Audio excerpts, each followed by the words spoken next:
Awesome. So recording, yep, I'm recording it and broadcasting it at the same time as usual. So let me actually project the screen. That probably would help.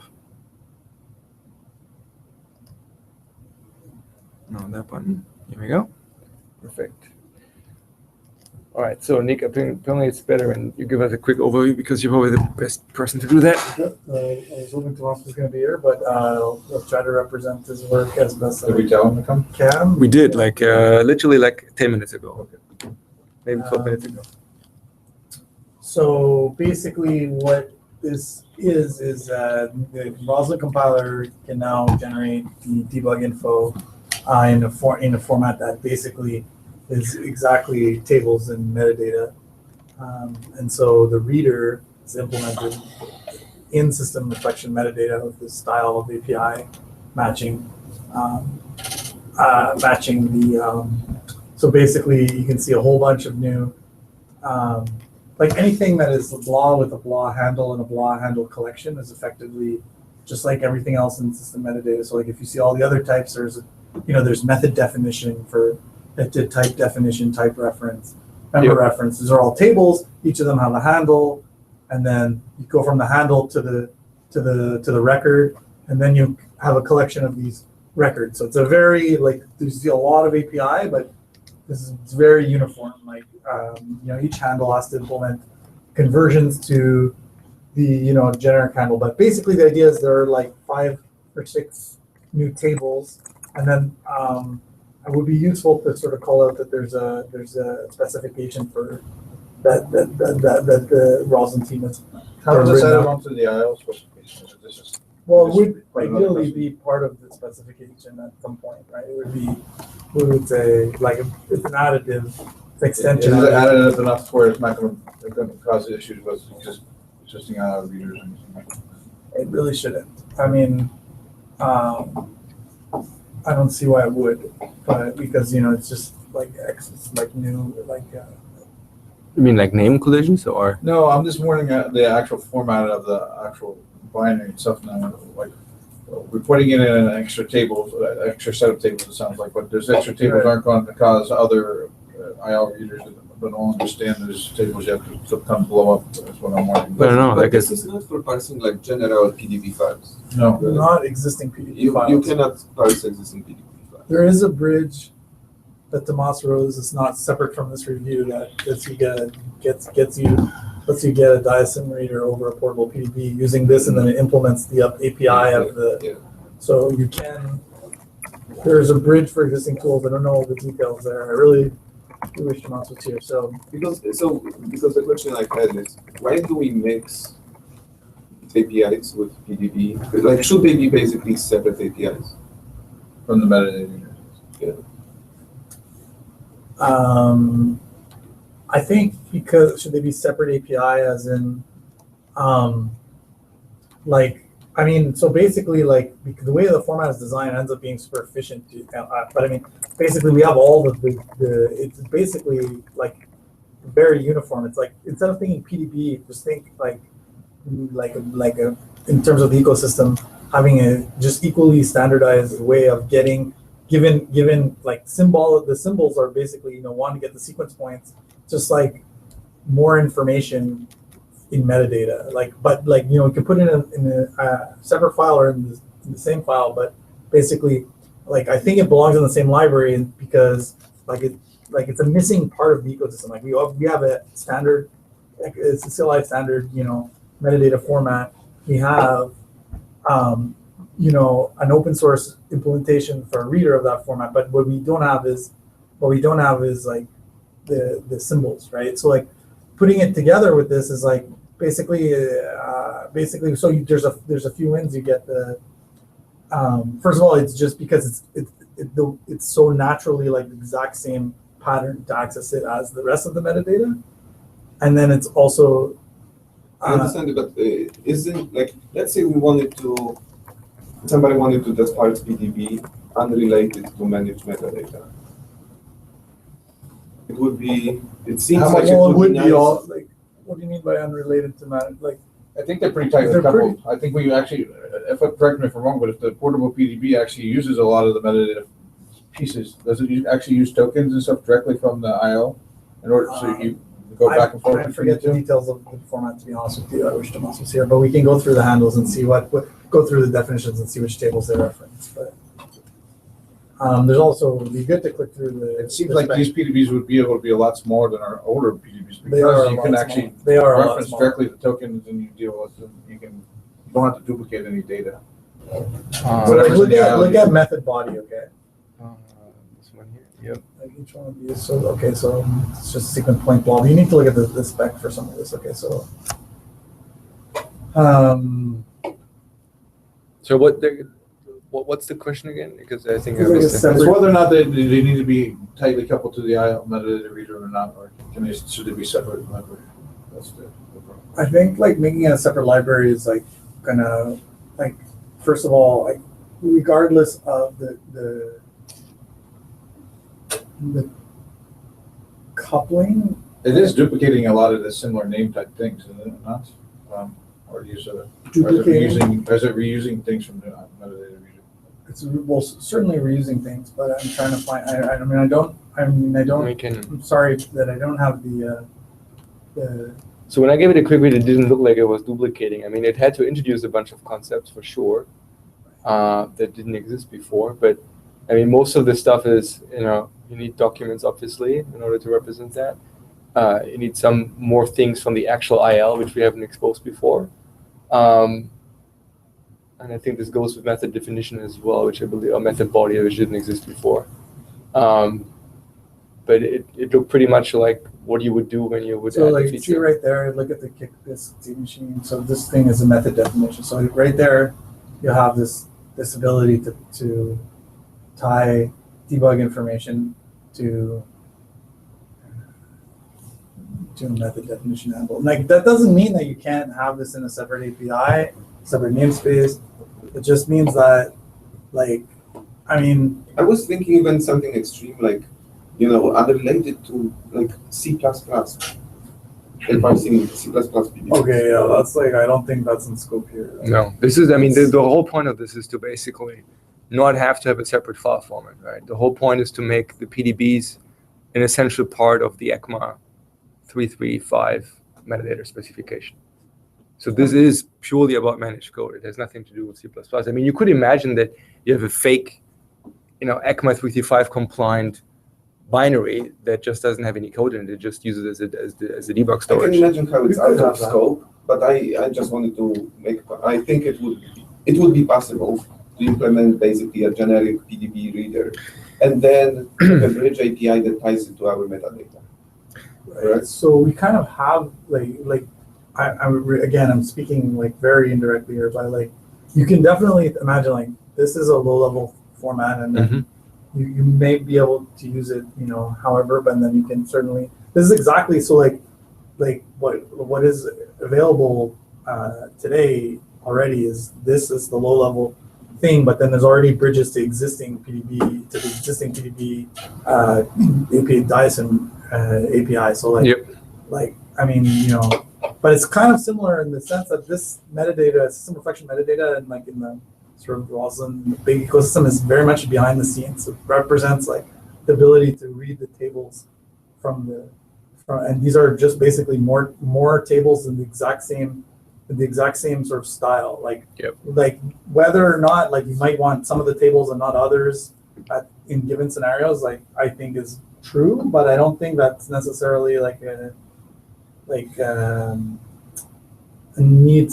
really makes a big difference in terms of the like splitting up the API, because it's like very uniform API. It's like these are the tables, and then for each table there's a record that you can get, and like I don't think that like dicing up that very low level, like give me the tables like into like different is like really buys you much in terms of scenarios, because it's completely like it's just a reader.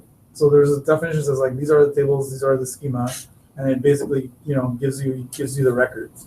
And so like we can split along those lines, but basically the implementation underneath is going to be exactly the same. They have exactly the same style. They need the same low level like bit twiddling code to move around in the table. And so like I think that if we want to like make more data, regardless of coupling, just generally have more data in the ECMA 335 style, then we should like reserve, records for that data and add it to this API. I don't think we need N APIs at that level.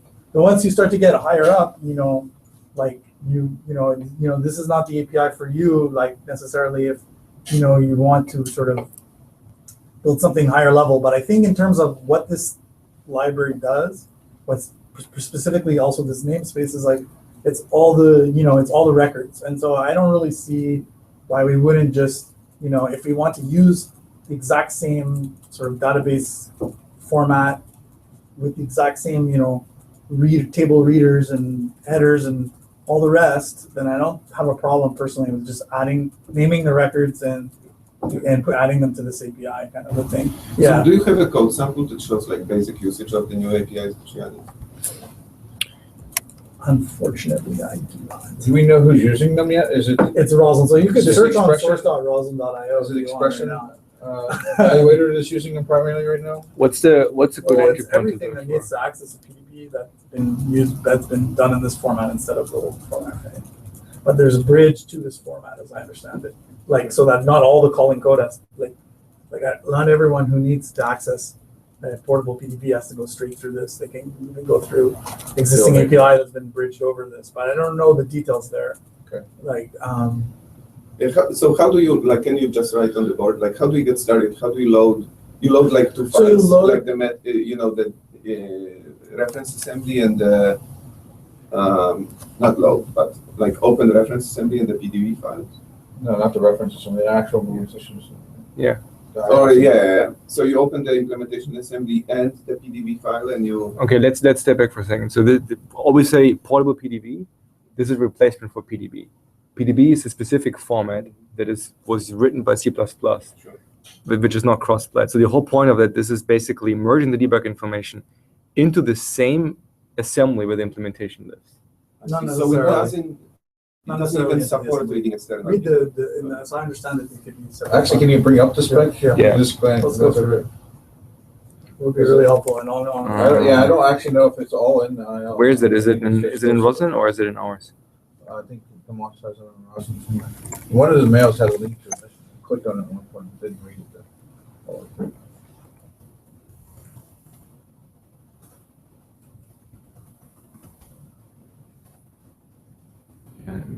Box. One of the mail that had the Apex. Yeah, here we one go. of them had it.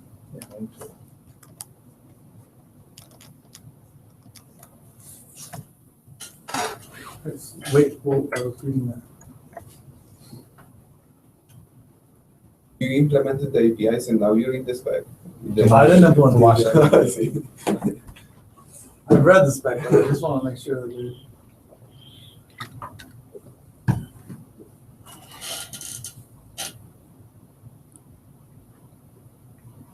So yeah, but this doesn't need to be stored. Right? Okay, so yeah, if it is stored in the same IL, that's what I was asking my initial question, which is how do we not trip up existing IL metadata users? Well, they should be ignoring the tables. If it's a new table, It's like basically, if I remember at the beginning of the tables, they're like they basically have an index that like basically like. It'd be interesting to see the size of this, how the difference between So, with and without as it. vast- Be a lot with it. It'd be interesting. One thing that's interesting, separate file or same file, the PDB itself is much smaller, like than the old format. Yeah, given that most of the old PDBs actually contain like a full copy of the IL for interpretation. So what's the extension of the new PDB format? Like if it's a separate file, is it the same? Probably. That's confusing. If it's a different format. So, okay, so It's Yeah. supposed to models. One is Yeah. the PDB is embedded in the metadata, Yeah. and one it's a separate file. And I assume like you can open both of these files using these APIs. Yes. Could be the same API and it'd still say. Which would make it a lot more sense why it's in the metadata user, because if it's part of the metadata. Right. Yep. Right, and there was, we could see the cross-referencing, but you can imagine that even if there are two files, it's just like Yes. But But now I Basically understand. concatenating the- It's a new format. It doesn't, like, the old PDB format has nothing to do with it. Correct. We just called it PDB. Yes. So we're gonna use it for the same Right. information.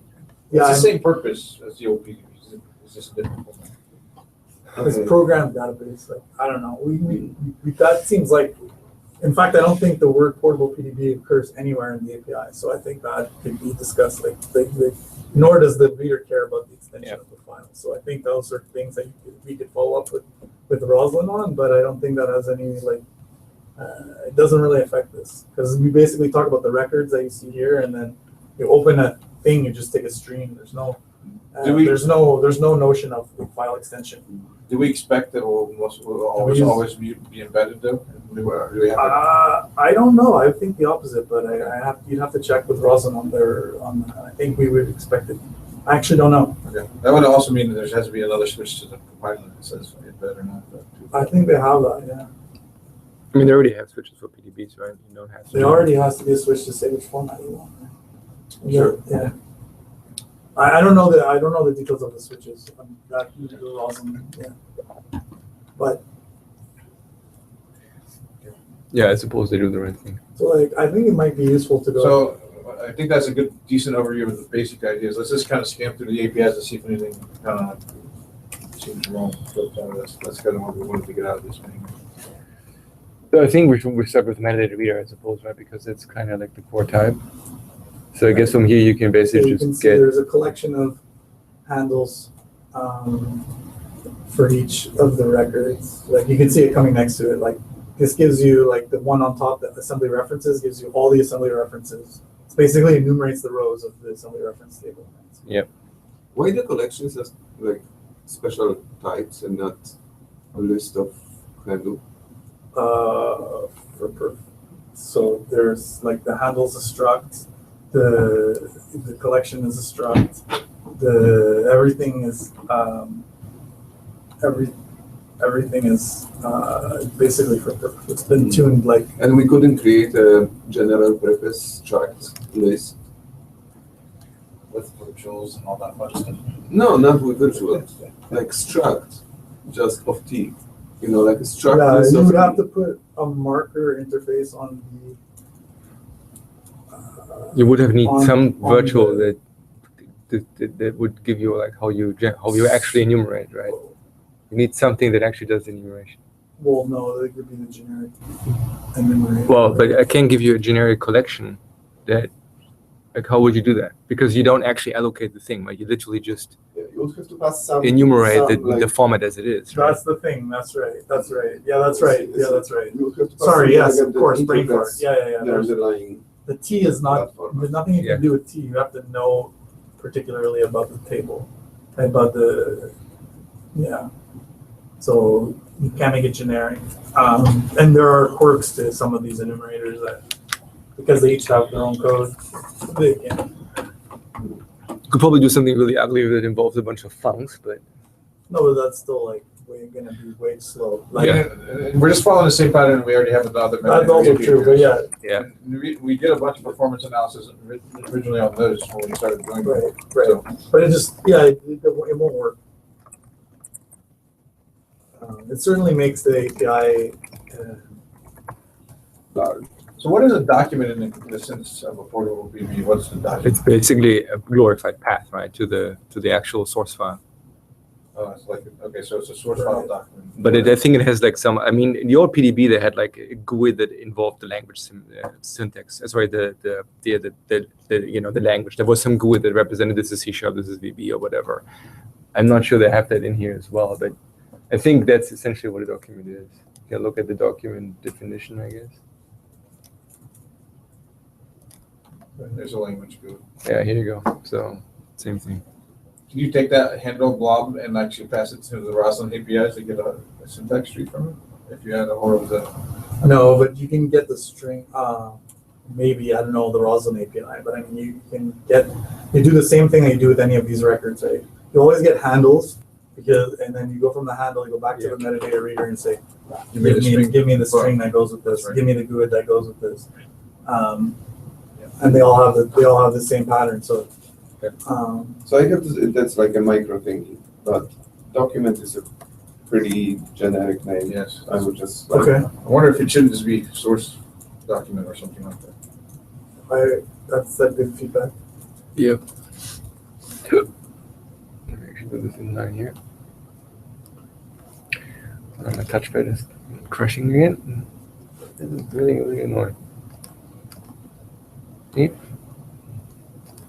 I have to use this red nibble here, which I can never operate properly. What name would you say? I said source document, but I don't, this is it. But that's not source. It looks like it's supposed to be meant to a pointer to the source code. When the source document is the thing. Really? Yeah. What do you think it is? You have the spec, right? Everyone is recommending document. I mean, this is literally the. Just click on document. We should do this for each one.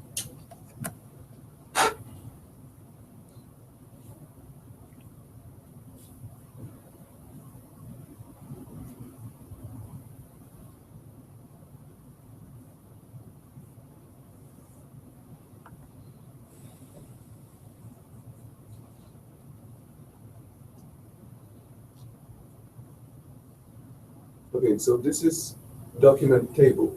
This is source table, correct? Source file table. Isn't it? Should be. Let's see. I think so. All right. I think whatever. document. I think the terms here are, pretty common. Like if you look at like CCI or look at like anything like this coming from the PDB, I believe like I've heard the term document be the thing that symbols refer back. They call it documents. But I mean, like, so there's some history to the terminology Yep. there, is my understanding. But I don't think that means we can't name it something else. Yeah. Yeah, I mean, table I wouldn't add in here because we don't use table anywhere else. No, not table. But I mean, most It's of not the a other table, things this already is the here. record inside the table. All right. Well, maybe we don't need to invent the name. Also, why is there property is nil? Every single handle has this. So handle is basically very similar in spirit to metadata token, but slightly abstracted. But underneath, it's just an integer. It has basically 1 byte for the type, and then the remaining bytes represent the row in this table, right? So when zero by convention across the whole format, when the record number is 0, it means it's nil. So like they can always have like, give me the handle for your this or that, and you say, no, I don't have one. I was just asking about the name. Why did we suddenly switch from null to nil? Also, it's not null. It's a non-null struct, and nil is the terminology that's what it's called in ECMA 335. It's a nil. And I understand we already have these properties. We do. Okay. And the other handles. We do, but I think that it actually, we went back and forth in the original review, and like is null is pretty bad because it's not null, and then is default is like okay, but like there's actually a term in metadata for this is a nil token, so we thought nil was okay. Yeah. Okay. It's better than is dummy. What's that? It's better than is dummy. I can tell you that much. Right. It means it means a handle like it's a null. It's like null, but for this particular kind of thing. If it's nil, is it actually valid handle still? Is it, No, it's not valid. It's not valid in that. Well, Because I know like on our safe handles, for example, we have is valid. Kind of, right. Anyways, that's a side track. it depends. Yeah, Basically, 0 is reserved. The 0 index is like the nil, like not a record index, and then 1 is the first like thing. All right, so then let's actually go back to our metadata reader. If I can find it. That's right. I have to say that the screen is not large enough. So for the next one, so I talked to Tomas offline. We want to change custom debug information to custom debug info, and method body to method debug info, because it's not really a method body, and there's already a method body in reflection, which is the We actual. might add one for the when we do the. There's actually 2, and there's actually method body block method body exists, but they refer to actual body of the method, whereas this method body refers to the debug information about the method body. Yeah, so I had to know. I see. Yeah, I think that makes sense. But why do you want to shorten the name? Well, because it's getting long. Because there's going to be method debug. Well, so we wanted for custom debug information is fine, but I wanted that to align with. So method body has to be renamed to say method debug something or method. So we said method debug info, but then it's weird if you have an information and an info right next to each other. Method debug information, then you have method debug information handle collection. But we don't have guidance that says, Well, if the name is too long, consider except shortening. that this is a sub namespace of reflection, and there's Yeah, about we have 400 a types preference. called info. Okay, if that was the argument, that's a different. I knew that. I just wanted to make sure that the argument is. There is that one too. That one too. So, Precedence in the namespace. in the namespace is info, but I It's mean, the right thing to do. yeah. In the namespace, info suffix is pretty common, so I think that seems like fine. So what did you say? But I do have to Method- say that although we don't have guidance because of the patterning here, I mean, we don't explicitly have this guidance, but we should have some guidance that says like there comes a point where there is like certain like abbreviations, especially ones that we've used a lot, like especially when things are getting super long. Info information, I don't think has a lot of confusion factor. Like, We have lots of guidance, that's what we do. And short links is not one of those. all right. Oh, but you can totally pick shorter terms. Sure, exactly. Okay. Or even you can pick initialism,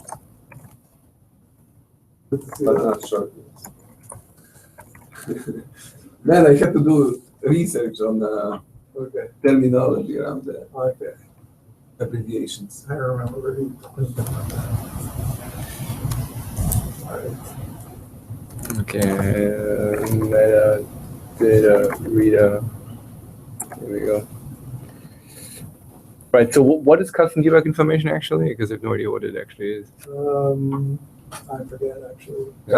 I guess Target didn't rename it, so you don't forget, but I don't know what it is, I would assume it's something like custom attributes type thing, where you just put extra kind of blob information. I see, that would make sense. Bug info. It's pretty, I mean, just looking at the schema, you can tell you can put a GUID associated with any entity, meaning any table in the metadata, and a blob. So, I mean, it's pretty much a way to It's attach. custom attribute. I mean, you can attach. I mean, just from that, you'd have to read it, but you can imagine that schema allows you to attach any blob to any table. Do we have to any entry in any? Do we have a custom attribute info type thing that does that exact same thing, same fields? Custom attributes are very specific. Are Okay. very They're not very just general specific. purposes, They have to say which constructor to invoke. They have a crazy format. You don't want to use custom attributes. And Well, I mean, not every custom attribute info thing that doesn't really have a constructor. Oh, yeah, I see it does. It has Yeah, to, it right? does. How do you actually do it? custom attribute. Yeah, it's not. It seems similar to custom attribute, but This is basically the metadata format of object tag. That's really what it is. you should click on each of the. I don't know. Well, I mean, it seems fine. I mean, Well, like, I bring mean, up the spec looking, again. We you have can, but I right. mean, like, I think Right, the but you're asking like. no, I think your answer is completely. I mean, but that's satisfactory. based on my intuition, so Yeah. like, it would be good to. Let me actually look up here. I mean, Custom debug I information. see. So he's got some. Okay, blah blah blah blah blah blah. State machine Okay, hosted. so here local is system. you can see there's you've got GUIDs that have specific blob formats, That makes sense. Dynamic local variables, default namespace. but it's extensible, right? Because you basically say, well, take if you find this GUID, then the blob looks like this. Yeah. Makes sense. That's actually not bad. Right. Well, it certainly helps. It means that you don't. Yep, makes sense to me. I'm also fine with the name. Okay. I mean, the only thing that one could consider is removing the word custom, but Well, I think it's actually kind of nice because there's some similarity to custom attribute, and so like Well, I guess that They makes both sense, kind of, yeah. like, but they're different, and so That makes sense.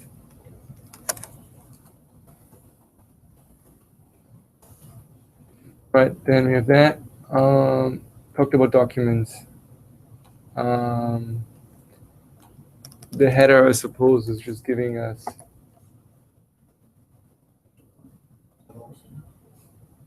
interesting.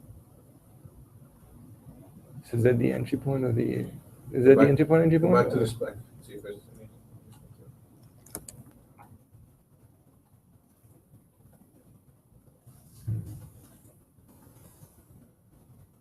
Header is probably not a good word to use here. It's not in the spec. We can't accept the API. Well, I suppose isn't it like in general? Don't you have you would expect an API that given a method So normally handle, you the can entry get the point debug info. Right? outside of the metadata. I don't know if it's a bit, so it's kind of interesting. Normally the metadata does not have the entry point info. There's a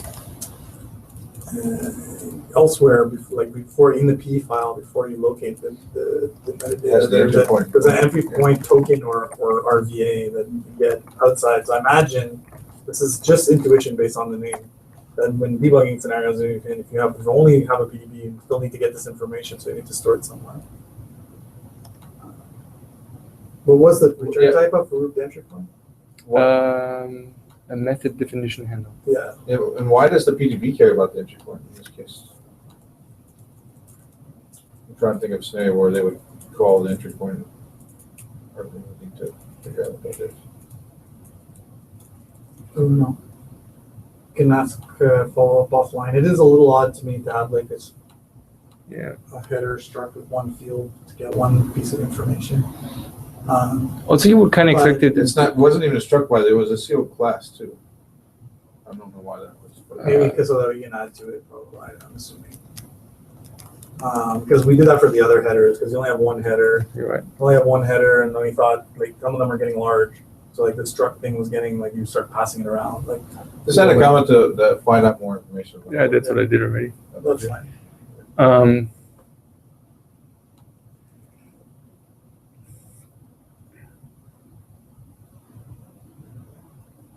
I suspect we'll need to rename that property to, from method bodies to method body infos.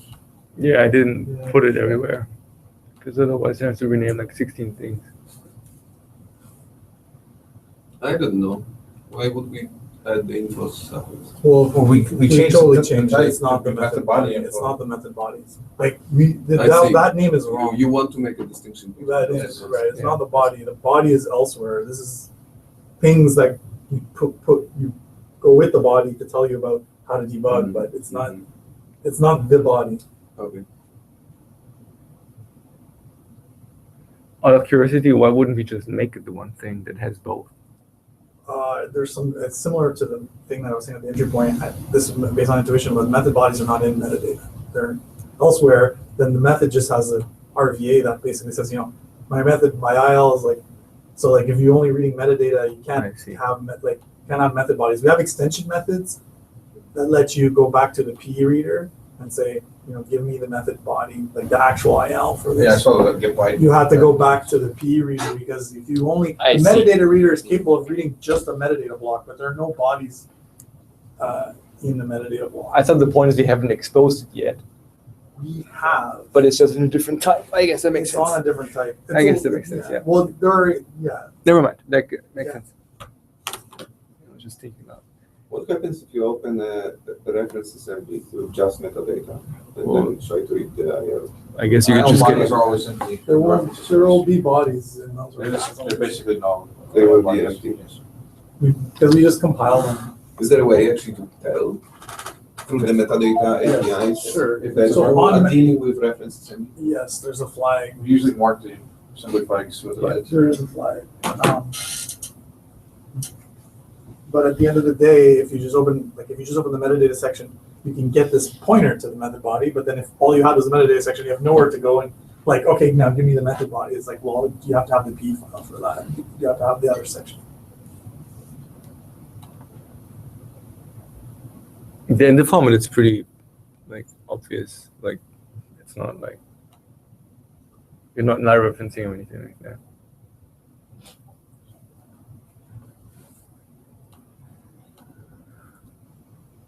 And that all looks what I would expect it to look like. You're gonna get a custom collection, get custom debug info that's returns a collection. That's interesting. I see. It probably needs an S or something because we have get custom attributes right next to it.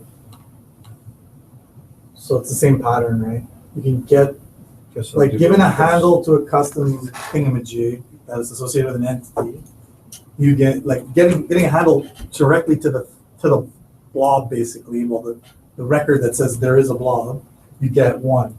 But then you can also say, given this entity, go in the other direction, just give me all the custom thingies that are attached to it.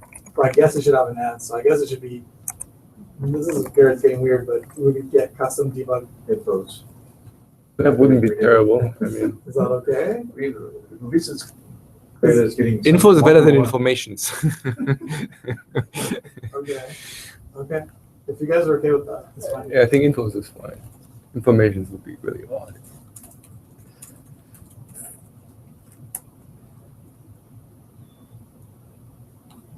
I mean, I guess we could also call it a custom debug attribute or something. But I think that would be confusing. Could use the word attribute. What about data? That is already plural. We could also just call It it. is. You have to call it. I know. We could just use the handle. So I like, think- custom debug info handles. Or blobs. No, because we don't do that everywhere else. Do it now. Yeah, we did. We avoided that because I would have put handle as getting enough handle. What about blob? Custom debug blob. I don't know. I think it's fine if you guys. I think info is Info probably. is- Yeah, I can info live is with info totally. Yeah. Even in the plural form. Get methodologies. That's the missing. good. Right. So we're gonna change that. Yeah. Inputs blob So readers. here is the plural form. Get local scope.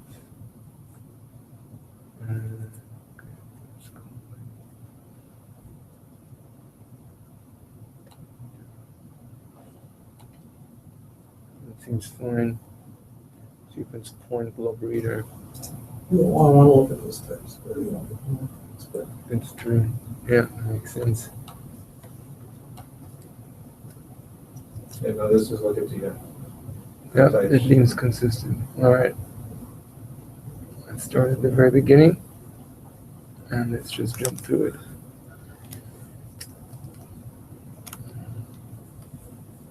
Yep. so these are. Whoa. Yeah. Sorry.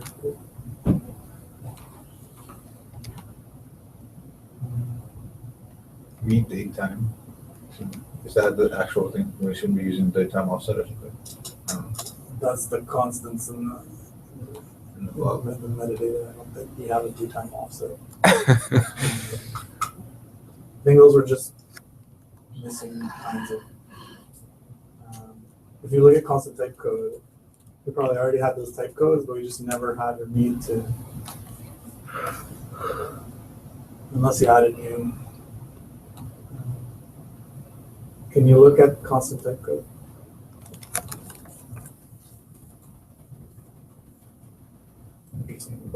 Okay, I guess those are. So that is interesting. I see. There is no constant date time. I mean, is there? Sure. No, but in BP there's I don't know. We might have to. The specification hasn't constant date time. This is. I thought this was just missing things that this spec talked about reading when I reviewed this. I would add a note to the read. There's new read APIs, and basically, I think they should be mirrored in the constant. Constant Well, type code. no, You don't think I so? wouldn't do that because the constant is an existing concept.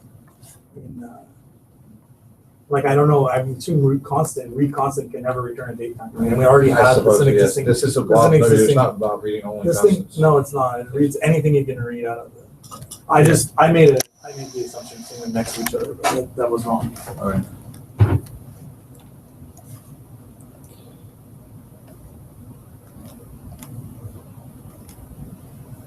All right, so I talked about that. custom debug information handle. These are just copy and paste boilerplate code mostly. just I think the following patterns. handles. That seems right. What's that? I was just seconding what Wes was saying. It's just copy and paste boilerplate, right? It's like equals That's right. casting operators to mirror a class hierarchy that you can't do with structs, and that's pretty much it. Mhm.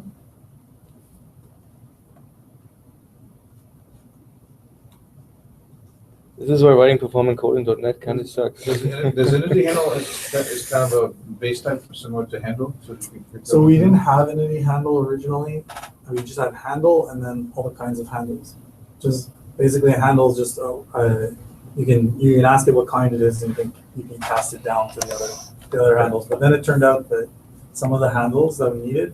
So I thought this is very much implementation detail. We had 32 bits reserved for a handle, and basically which follows like a metadata token. But we had some things which, like a string, which is in a separate, it's not in the table, it's in string heap. And the offsets there can be larger than the 24 bits of the. So we actually handle now is actually is a 40-bit struct. So it can represent any kind of handle, whereas entity handle can represent anything that's in a table. And so it ends up being much faster to use entity handle. But if you really need to say a string or a table record, then you need to use handle and you need to carry that extra byte. So entity handle is basically between handle and everything else. Is that the way to think about that? Like handle, Yeah. string handle, entity handle, method definition handle. I see. Like if these were objects, right? Yep, If yep. this was So in the implementation, are they actually storing a field type entity handle in these cases? One of the no, fields? like they all have like a field type int basically. Okay. I was just storing structure or something. That's- Like no, we don't nest the structures. In some cases we could, but it's all implementation detail. Yeah. But it turns out that we get better code gen by not doing that. In some cases we're even but that's trivia. Yeah, It doesn't really matter It what was the- trivia. I was just asking. yeah. Right. Next. All right. So we talked about debug header already. Here's our document.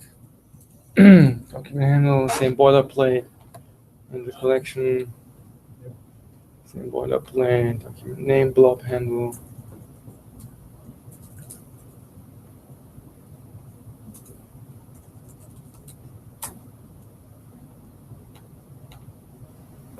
Yep, new handle kinds. That kind of makes sense. Import definition. I think we have a type in framework called import definition. Really? Yes. It's in a different namespace, but it's the same name. Yeah. Import type yeah, definition? Oh, and math. Oh god. I don't think collision with math a big deal. I don't think it is. I'm just as We're running out of names. We also decided when we reviewed this way back that handle is. What is that? Actually, what is an import definition in this context? It looks like it's telling you what namespaces are just from. Import definition. That's good. This is not the same thing. Yeah, this is like a DB thing. It's probably like in C# as well, but this here, pretty sure that's VB. Sure, but it's telling you like what namespaces are.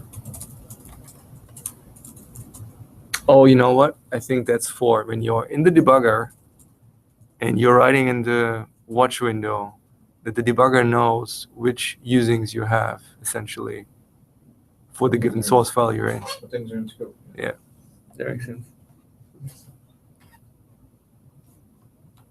What's with the debugger now? Debug metadata, documents, import scope. Right, those are these. Yeah, that's an area. That's true. Yeah. Oh yeah, more of these. So we got ignore case. That's a new feature. It's not related, but super awesome. So this thing just compares the bytes of So from a handle that represents the name of something, or represents a string in some way. Okay, that's slightly orthogonal, or that we just need it for debugging purposes that way? Just curious. We had the to-do in V1 and just never got around to it. And the compiler was allocating what for VB cases, I think.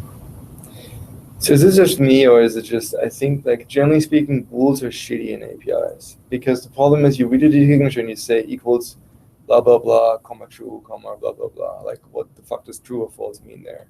It's a bit dicey because, like, I did think about this, but, like, we really can only implement two kinds of string comparison. Like, if you want to do anything, like, so I don't want to, if you create another string comparison because it can't be, I was like, thinking. it can't be string comparison. Like, we're not going to implement, You know, current Ordinal culture or and, whatever. yeah, no, So, that like, makes sense. So, like, it's really Boolean. So you could create even sort of competing with string comparison, and you then can just rename the method to equals in more cases. you could do that. But what is it invariant? But or actually, that's ordinal? not helpful. It's It's ordinal. ordinal always.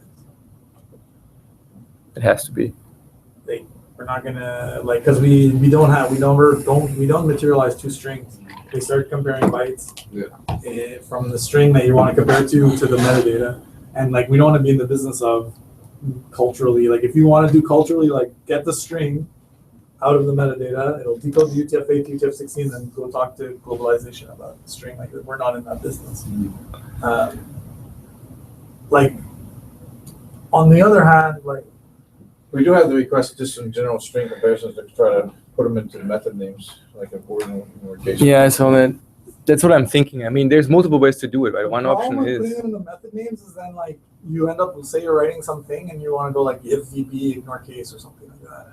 Else don't. Now you have to like you're gonna get You all. still have an if you're there. Not really. Like you can imagine it like flowing down like you can.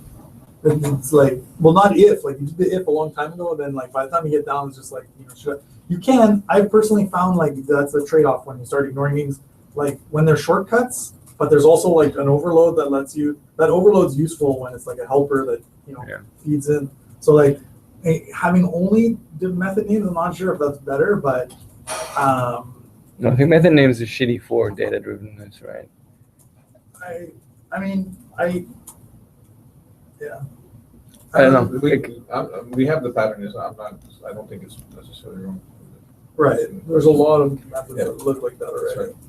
I mean, in equals, I mean, Boolean, you would kind of think it is case sensitivity, right? Like for starts with. You don't know the directionality.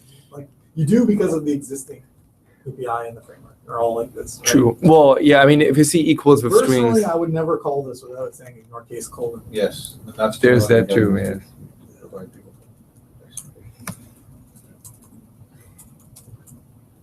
Unless I was passing along our. Unless you have tools that are smart to tell you that this is superfluous, you can remove that. Some competing product does all the time.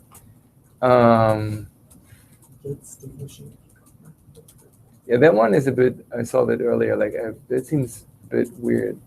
I have no idea what that means. Well, it's probably like for when they do async or whatever, they emit some stuff and then they need to like debug it. So they need to like.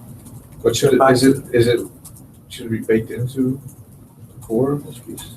They have to get the information somewhere, right? I mean, this is information that, at the end of the day, this is the information that you need to implement the debugger features that we have. But it does seem a little specific. But I don't know what else you do. Like, Just that note.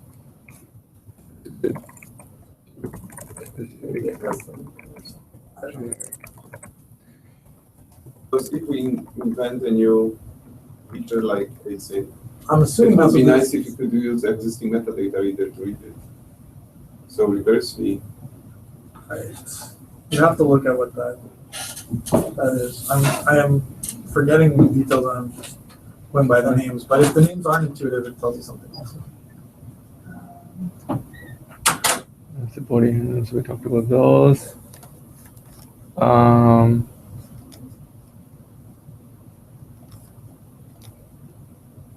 Sequence point of start line and column, start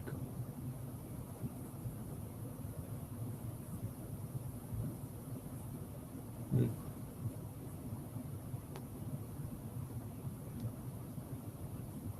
Should the hidden line be visible? What's that? Should this constant be visible? It says that it is hidden. No, I meant And then there's a property that says. Does it need to be public? No, it should be called hidden. It means hidden. That's funny.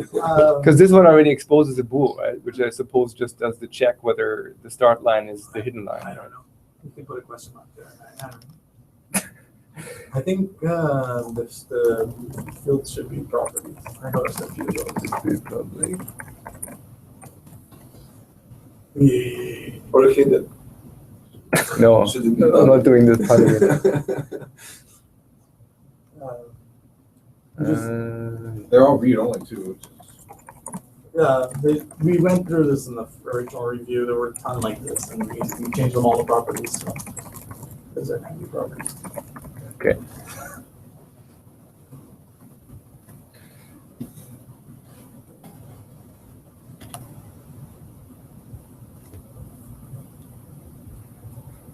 The secrets point is IEnumerable or equatable. Sorry.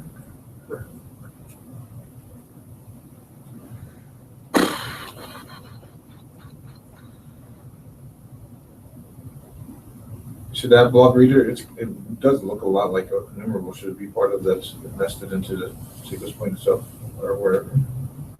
It's What a it's little weird. But it's trying to enumerate it, but I'm not sure. It's pretty weird. Actually. So what are you talking about? I'm wondering whether where do you get the byte buffer for this? Is it tied back to one of the other pieces of information? Like, is it tied back to sequence point? Should it be a nested enumerator kind of thing on? It seems like there should be a sequence point collection with all the rest of them. I mean, it just gives. Usually, you don't have a numerator just sitting in the root namespace. It's usually tied back to something that you want to enumerate. In this case, it looks like it's plain byte buffer. Well, it's a blob in the format of the sequence points, right? So you have a blob that has the sequence points, and then you want to. Yeah. So is there Well, we sequence saw it point blob before, but I somewhere? think it just returned the reader. But that means like you won't be able to like. There's a We method can maybe that's- have sequence point collection and then returns it. Yeah. Maybe consider. Yeah, it seems like.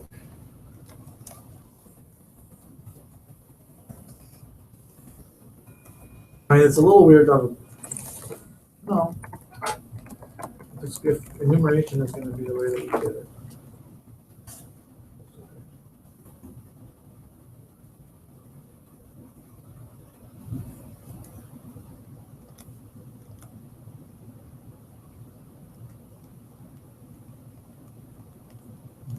Those are just factories methods, right? These are the methods that let you, if you have a raw, if you know from some Other way you know the numeric value, like if you have a metadata token or something, you can get a handle.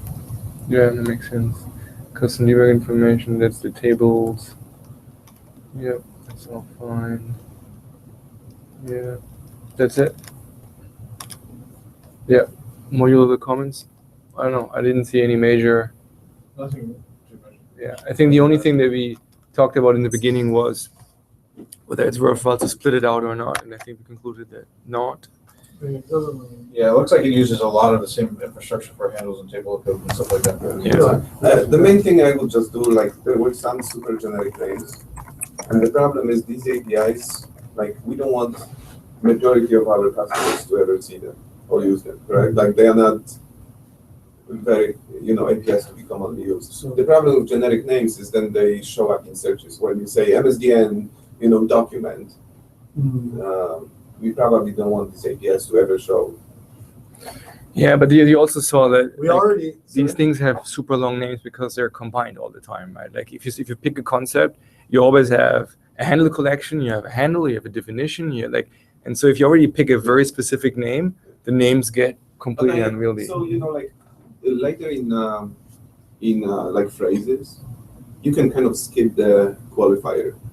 So let's say the document was renamed to, Source document. Document. Or And you PDB can still, document. like you could still have something can still have a document handle which returns a source document handle or something like that. I see. Or whatever. Yeah, I think document is fine to add a word to. I think document is certainly one that's a bit too generic. I don't think, I mean, well, I don't see a problem. It's really just the names. The only problem you see is picking a different one, right? Who's gonna do it and what's gonna.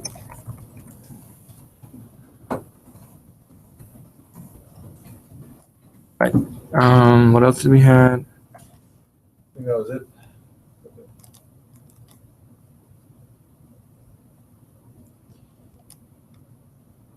No questions either this time. This time I checked. For the record, I did check for questions. You didn't even blog that it was gonna happen. um,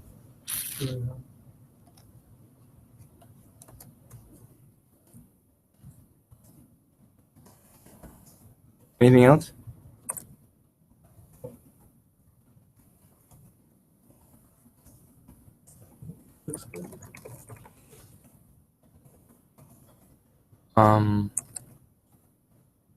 It seems like there were some things that were in the format that weren't in the spec, right?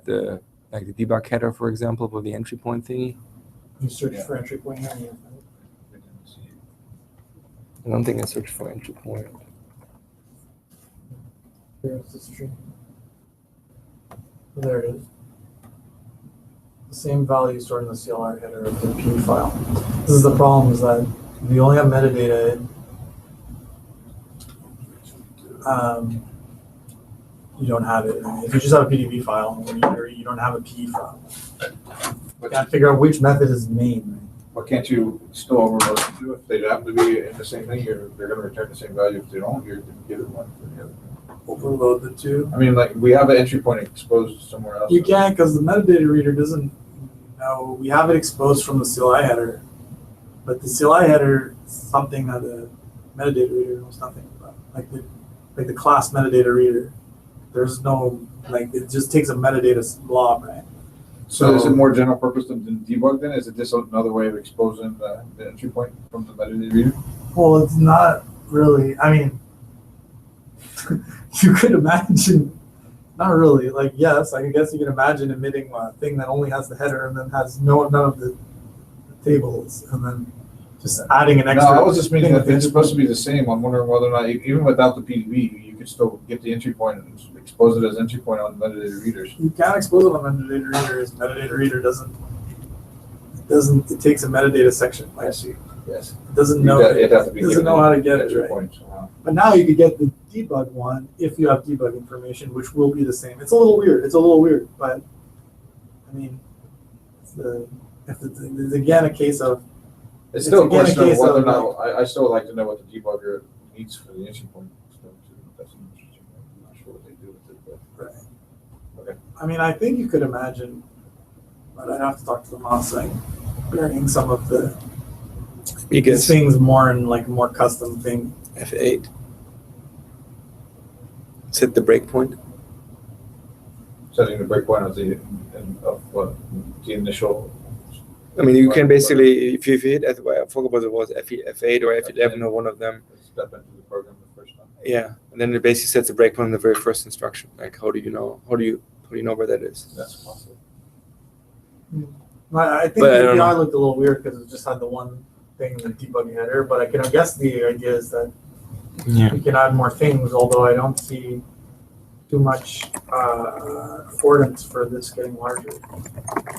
Like, there's no field here that says, Yeah, I can also see this just being a perf thing, right? Because you no don't want. flags or anything if you Yeah. need to add more fields. So it's weird to have that one debug struct with the one entry point thing in it. Yeah. Um, In that case, maybe we just get rid of the type and just make it a method, right? A metadata reader that says, "Give me the entry point," and gives and then give you that. Because I mean, why, as you said, like, why would I need to type than just have a single entry that the format itself isn't even extensible? but maybe, I mean, You may have had other thoughts for putting stuff in the header. Yeah. I suppose these other table pointers maybe. but we're gonna ship this, so like you would have to, I would believe you would have to put some sort of flag there to know that,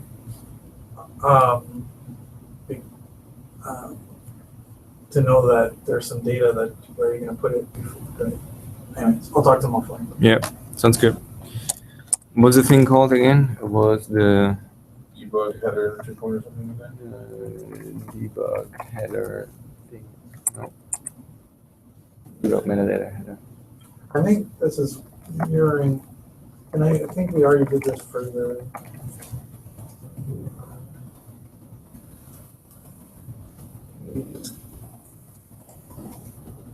It's gonna get debug kind of interesting.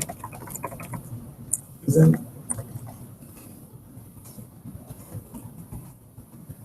yeah, You think of, yeah. Just, it'll be called get debug entry point, but generally speaking, it'll get you the entry point if you have the PDB, and people, use that, then. the interesting thing with the PE reader, even if you get the entry point from there, it's not giving you a method definition handle, right? It's giving It's you giving you a a raw token. pointer or Oh, it something. gives you a token. You can convert the, yeah, but you can get a method, you get a token from the PE reader, and then you can convert that to a method definition handle. It's a bit involved. Right. I mean, you could have, maybe we just say get entry point. You could have, and in the extension APIs, you could have a Get Some- entry point that takes that takes a P reader and then it tries to find it in either the debug header or like if the P reader is optionally null or something. It's weird, man. It's gonna get weird. I think this is more in the spirit of the format, which is that we don't do like, this is literally like there's the format has a schema and there's like Yes. something for the format. So I don't know that we want to inject API if that they, All right. But I think I have two questions. If that header is meant to grow, it doesn't look like it has an affordance for it. If it's not meant to grow, then we should just have one method. That seems very, very reasonable, actually. Yeah, I just closed my notes. Now I'm opening up Groove Music. Oh, that's not going to end well. All right. But we do have a hashtag. PDB, yes. Start calling this hashtag. The name, I said the name PDB doesn't really appear, but that's right.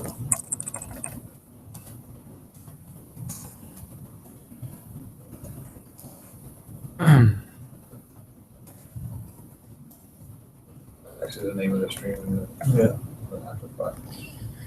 But if Christoph wants to. All right, do we want to call it a day? Yep. All right, then I'll stop the recording. Thanks, guys. Get done, Nick.